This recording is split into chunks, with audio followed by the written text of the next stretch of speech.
As I mention all the time that YouTube and content creation and podcasting and attention is changing. Attention is changing. The things we pay attention to are changing on an everyday basis, and most people simply don't realize it. They don't realize the stars of today are not big movie stars, but they're influencers and they're people that have long form content. And one of those people that I think especially high of is Theo Vaughn.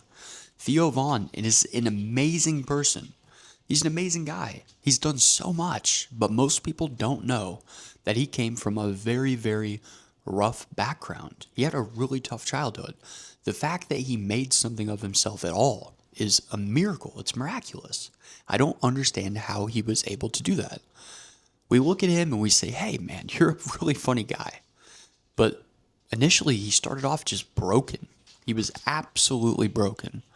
He had nothing. He was emancipated when he was 14 years old. Imagine being emancipated when you're 14. And emancipation is basically saying that you want to officially, under the law, be cut off from your family and begin adulthood.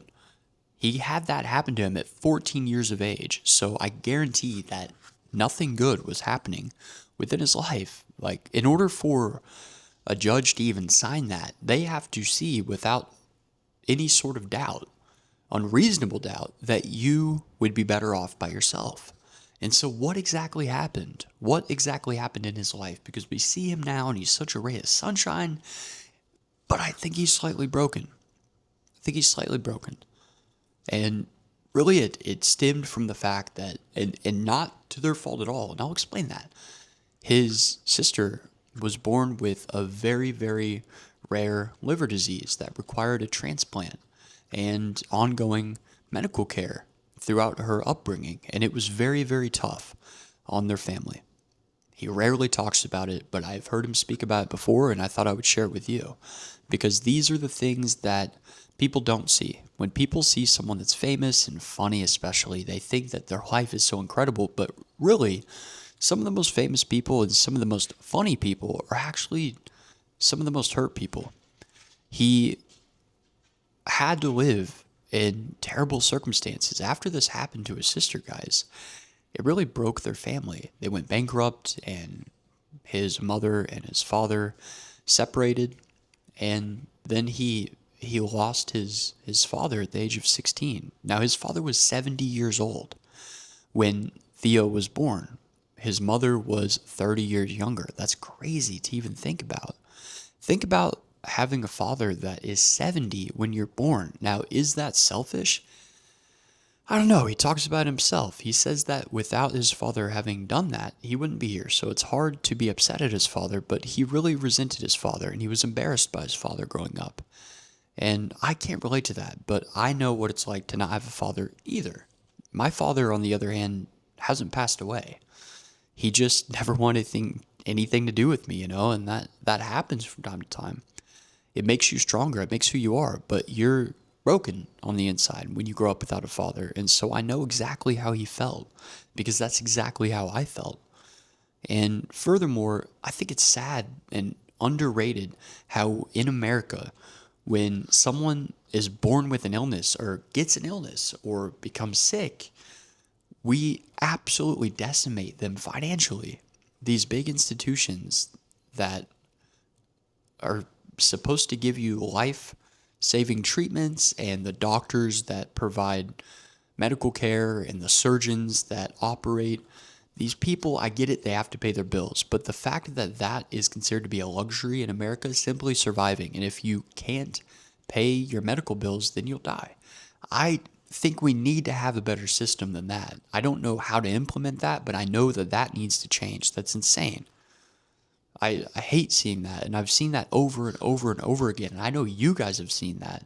And so on a side note here, that's not atypical, and it should be atypical. It should be completely unreasonable for you to get into a world of medical debt, and then it pushes your family apart, drives them apart, causes you to get a divorce and separate from your significant other, and it breaks your children simply because you or one of your children or someone you know within your family contracts an illness. or is born with something like an abnormality. That makes no sense. You know, my grandfather, man, we yeah, it's he ended up one of my grandfathers. He ended up getting cancer, and it was really tough on us because I had never experienced loss before like that. Not someone that was close to me, and he was one of my father figures, you know. So I took it very personal. At first, I just ignored it, and then I had to come to terms with it. But I just wanted to act like it just wasn't existing. Like I maybe just had blind. I had rose-colored glasses on, much like the ones I have on now. But when he passed away, man, it's terrible. I remember looking at his. This is so tough for me. I've never said this, but it's true. I remember looking at his dresser drawer, and on it, he had a bunch of coins. Like he was compiling coins together, and I realized then and there that this broke them financially. It's funny how when you get cancer or have some other illness, or like Theo Vaughn's sister with that rare liver disease, it breaks you financially and it ruins you. I never want to see my family go through that ever again. I don't want to see anyone go through that. I think it's crazy, guys. I think it's crazy, and it breaks families. So then Theo Vaughn's out. He's emancipated and his own adult at age 14, and he's homeless. He's homeless, guys. He's couch hopping from friend's house to friend's house, and that's a weird thing to explain, let alone go through yourself. Like, how do you explain to your friend's parents, mom or dad, that you, or whoever they live with, that you need to stay at their house and you're 14? You know, he lost his father at 16. It's difficult. He grew up very hard, and I know that he looks like an awesome person, and he is an awesome person, but that only comes through pain. That only comes through pain. And so whenever I see him, I see someone that just wants to be accepted and that wants to be loved. And he needs to realize that people love him and that he's worthy of love. He's honestly worthy of love. And it's so sad because we get to see it in real time. He feels isolated. I can see it now. I see it every time I watch his podcast. Every time he interacts with anyone else, he's always mentioning the fact that he wants to start a family. But I think that he's afraid of causing them pain and harm because that's what he went through. I'm not a fucking psychologist, guys, but I can see it. I can clearly see it. He doesn't think that he's deserving of love. And I can only imagine that a lot of you guys, even people that are watching this right now, feel that way. That you aren't deserving, that you're going to do a disservice to the world by bringing someone into the world, or that you're not going to be there for them, being your children. You're not going to actually succeed in being a father. And I know he's scared of that, but you can't be scared of that, guys, because we all come from very rough, dark, dim places, especially those of us that succeed in life. And it's because we have no choice. We want to be socially validated and we want to prove everyone wrong and we want to grab onto something that will accept us. And then we can prosper within whatever that thing is that we find. And for him, it was comedy. For him, it was entertainment. And that's because it probably felt like it was a little slice of home, like he had family. Like for the first time in his life, he was valued. He wasn't just some dumb redneck kid with no father that was broke and homeless, couch hopping. That's how he probably felt, guys. And he doesn't talk about it a whole lot. And I wouldn't want to talk about it either because it's a very painful topic. And, you know, funny enough, the things I love the most about Theo, that I don't know if he has it still or not. It seems like it's dissipating more and more so the larger he becomes. And congratulations to him, by the way, for being number 2, right behind Joe Rogan. He has an amazing podcast and he's an amazing person. And that is what I'm trying to express to you guys here, is that each one of you are amazing and you don't know what someone is going through and you don't know their background. And look what he was able to do. He's able to persevere and he was able to do it. Now, will everyone become the next Theo Vaughn? No, of course not. Not everyone will become the next Theo Vaughn, but you can take that adversity and you can allow it to either cripple you and then you will clam up and you won't reach your full potential and you'll be miserable. Or you could use it as fuel to accelerate your life. Just be careful what you get, because I guarantee you that that fame and that influence that he feels now isn't the same. There's two types of acceptance and of love, and one is admirational love, like what people maybe will give me in the future when I gain a following and I have fans or whatever that is. And I never want to have that. If you see me on the street here in Wichita or throughout the world, say hello to me, come up to me. I'm not going to brush you off. Sure, take a photo if you want, but most importantly, just talk to me. I love talking to people. But most of you probably won't become the next Theo Vaughn, and neither will I. And you won't want to become that, but you could be the next you. And you can use whatever it is in your life that has caused you grief to your advantage. But be careful, because like I'd mentioned, there's that type of admirational love, and then there's genuine love, where you can be vulnerable around people. And I hope that Theo Vaughn has that, and I hope he finds that. I know that he has attempted to mend that relationship with his mother now, and it's always a weird thing when these celebrities are so distant from their parents, then they come back into their lives. I've seen it with Kanye West. You've seen it with Justin Bieber. You have to think that they are thinking within their mind, being these celebrities that have these estranged parents that then come back to them. Are they just doing it for the fame, for the attention, for the money? What's the reason? Is it okay now for you to come back and accept me when you want nothing to do with me, now that I'm famous? Now that I have influence, now that people say, oh, are you related to? Or they say, I love your son, I love your daughter. Now it's okay for you to come back? What the fuck's wrong with you? You didn't want me back then. You don't deserve me now. But family's all you have. And you feel so isolated when you're a celebrity that you have to kind of mend those relationships. Even if it's not perfect, you have to mend those. And so I'm very proud of Theo Vaughn for what he's done. He's came a long ways, and most people don't even know, because he hasn't even scratched the surface. I loved him back when he spoke about being real and being honest, and he talked about real struggles throughout his life. He talked about growing up with a father that was 70 years old when he was born, and he felt fragile, and it scared him. It scared him because he realized that his father wouldn't be around for long, and that even more frightening, not only will his father die, but he's going to die. It taught him from a young age that no one lives forever, and that people grow old and grow weak, and that probably scared him to death. I know it did. He's talked about it a couple times. I know it scared him. That had to be a very, very rough thing for him, and so I am just so happy that he made it, and he's killing it. He's doing amazing things now, and hopefully he remains the same person.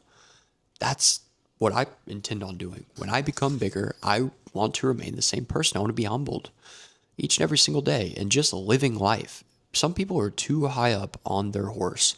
They don't have a connection or a tie to the real world anymore, because their world is like a fantasy. It's like a dream, and sometimes it's a bad dream because you don't know what people's intentions are, and everyone's using you to promote their products and to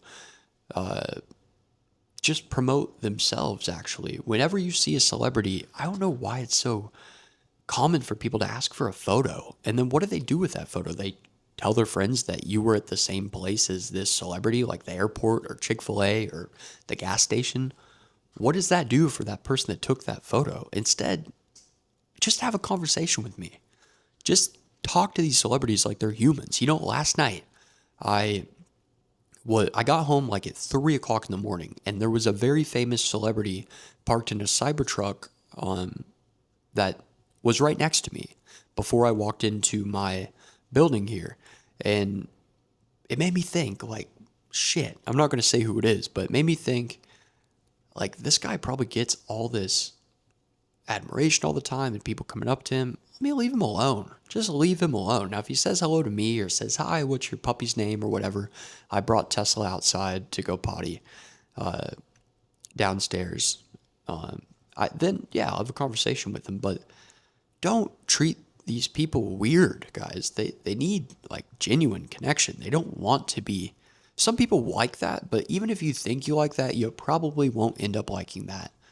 And I think that's what Theo's realizing is that that hole that he has isn't going to be filled with the views he gets from his podcast. It's something that he's always had. He's always had that. And by the way, guys, Theo Vaughn is a smart cookie. He's exceptionally gifted. He's very smart. He dumbs himself down, in fact, intentionally in order to relate to people, which in a way is kind of manipulative, but not really. It's not like he's not being himself. He'll intentionally start to say a very specific word, and then he will catch himself. I've seen it on multiple occasions, like hundreds of occasions, and then he will say another word that is less intelligent, I guess. So that within itself tells me that he is playing a character, and he is, and that's totally fine. But this man is very, very smart. He knows what he's doing, and he's staying grounded.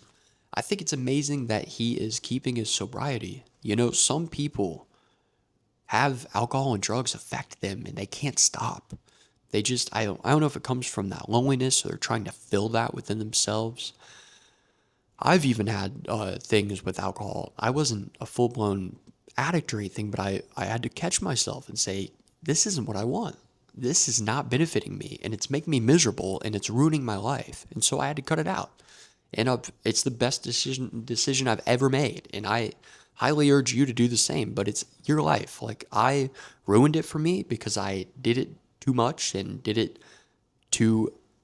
I was too crazy, and I didn't control it the way I should have. So I burnt both candles. I burnt the candle on both ends, and now I can't do it. If you like doing it, there's nothing wrong with having a beer. All I'm saying is that I think it benefits you. And as I get older, the other thing I realize about being sober, which is whenever you tell people you're sober, people think that you have a problem. No, guys, you have a problem. You're the ones that are dousing yourselves with poison every single day and putting harmful things into your body. Now, is it fine? Is it the worst thing you could do? No, it depends on the person. If you have a drink occasionally, it's totally fine. I don't even care if you get shit-faced. It's not any of my concern.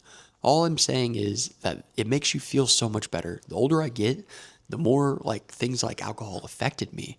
Even having a couple drinks, and now that I'm not doing that, look how productive I am. I'm able to put out a YouTube video every single day, at least one, and work a full-time job and live life. And I'm enjoying life. I'm stopping and smelling the roses for the first time in my life.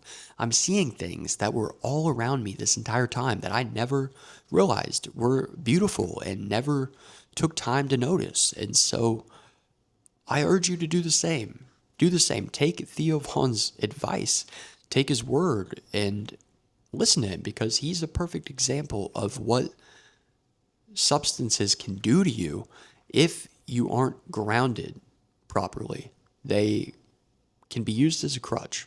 And so, Theo, if you ever see this, and hopefully in the future I will interview you, hopefully so. I know we know a couple of the people, we have mutual friends, so we know a couple of the same people, and I would love to interview you when I'm ready. When I'm ready, let's slow the roll here. Let's take it one day at a time, and let's slowly grow my YouTube channel. But in the future, I think I would ask him questions that no one else would, and I think I can relate to him on a level that no one else can, because people all want to use him. They want to say, oh, you're Theo Vaughn. He's a person. He's just a human. Just like you, just like me. Just because someone has a spotlight on them doesn't mean that they are automatically a hero. They have to rise to the occasion. And him being vulnerable on YouTube is exactly what inspired me to be vulnerable on YouTube. So that, my friends, is heroic. He is a hero in his own special way. He's unique. He's himself. So I would love the opportunity to interview you in the future, Theo. And if you ever see this, just know that we are proud of you and we love you, man. You can't do anything bad that would isolate you from your fans, because that connection you have with your fans is genuine, and we know you. You have so much content online that we know you, and no one is going to ruin that except for you. And hopefully he doesn't, and I don't think he will, but no other person could tell me that he's a bad guy. If you don't like Theo Vaughn, then something's wrong with you. How about that? I seen a while back, this may be like almost a year ago now. Time flies, right? When that guy was messing with Theo inside that, I don't know if it was a bar or what it was in Nashville, and then he pushed him. Theo Vaughn pushed the guy back.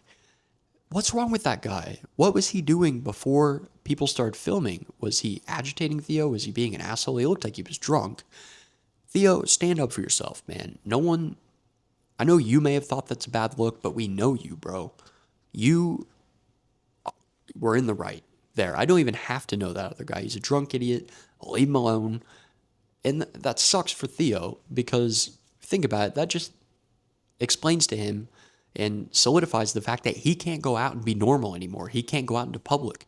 Just because you make things on YouTube doesn't mean that you can't go out and enjoy your life and hang out with your family and spend time with your friends outside in the real world. I bet you that a lot of these celebrities would love to have all of the fame and celebrity just vanish, where they could actually enjoy their life. And a lot of people say, well, you signed up for that. I don't think they did. And even if you did sign up for it, per se, you didn't know what it entailed. And so when you see a celebrity on the street, don't take a photo with them. Just leave them alone or say what's up or give them a genuine compliment. They may be going through a hard time. Who knows? Even I go through hard times all the time. And the thing about creating YouTube is they want you to be on every single time that you interact with your fans. And that's just not the case sometimes. We're all human. We go through good times, we go through bad times. So if you see Theo, say what's up to him. And I guarantee you it'll make his day. That is exactly the thing that would make his day. It'd make him feel so happy. It'd make him feel like he's doing something that he could be proud of. It's always good to hear positive remarks. So, if you've enjoyed me speaking, which I speak all the time now, that's what this YouTube channel is. I just speak. And people love it. That's why it's called Kyler Speaks. I'm Kyler and I speak. Then make sure you subscribe. 50% of you aren't subscribed, and I don't know why that is. Is it because I'm ugly? Is it because I'm annoying? Is it because of all of that? If you like the videos and you want to help a creator win, someone that is going to be honest and genuine and open and not follow just the standard YouTube algorithm rules and regulations, then invest in my channel by clicking the subscribe button. It's absolutely free. If you can't move your thumb like that, then I don't know what to tell you. I give you guys everything, and that's all I ask in return. So thank you guys very much. And Theo, you're the fucking man. Keep doing what you do, and hopefully I will see you in the future.